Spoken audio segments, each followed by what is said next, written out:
Good morning, my name is Rachel. I'm the Children's and Young Adult Librarian. Today is YA Friday, which is when we highlight some young adult books in our collection.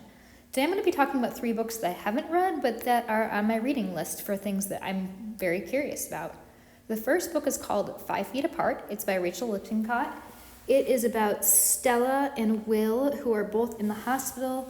They both have cystic fibrosis. It's a book that's a love story, but because of their disease, because of the lung transplant that Stella is trying to get, they have to stay at least 6 feet apart.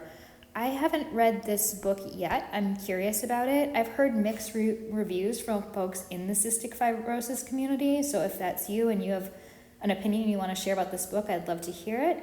Meanwhile, I'm interested in reading it and in learning more. This next book I'm super excited about. It's called White Rose. It's by Kip Wilson. I'm excited to read it. It is a novel in verse that takes place in 1943 in Germany. The protagonist, the main character Sophie, is a university student who is a part of the White Rose resistance movement, and she is facing sentencing for distributing anti-Hitler pamphlets. This book was a donation to our collection. It's one that's gotten a lot of really good publicity over the last year, and it's one that I think seems like a really interesting story. It traces Sophie's journey from essentially being a Nazi youth to being an anti-Hitler activist, and talks about that in poetry.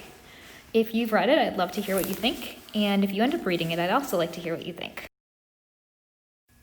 This last one looks super fun. It's called Let's Make Ramen. It's by Hugh Amano and Sarah Beacon, and it's a comic book cookbook is what they call it.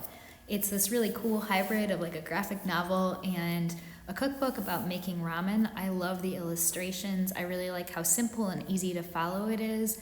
I think that the art's beautiful. I could imagine really enjoying experimenting with different foods and different ingredients and making some amazing dinner and snacks while also enjoying a beautiful graphic novel. If you end up checking it out, I'd love to hear what you think. Hope you enjoy it.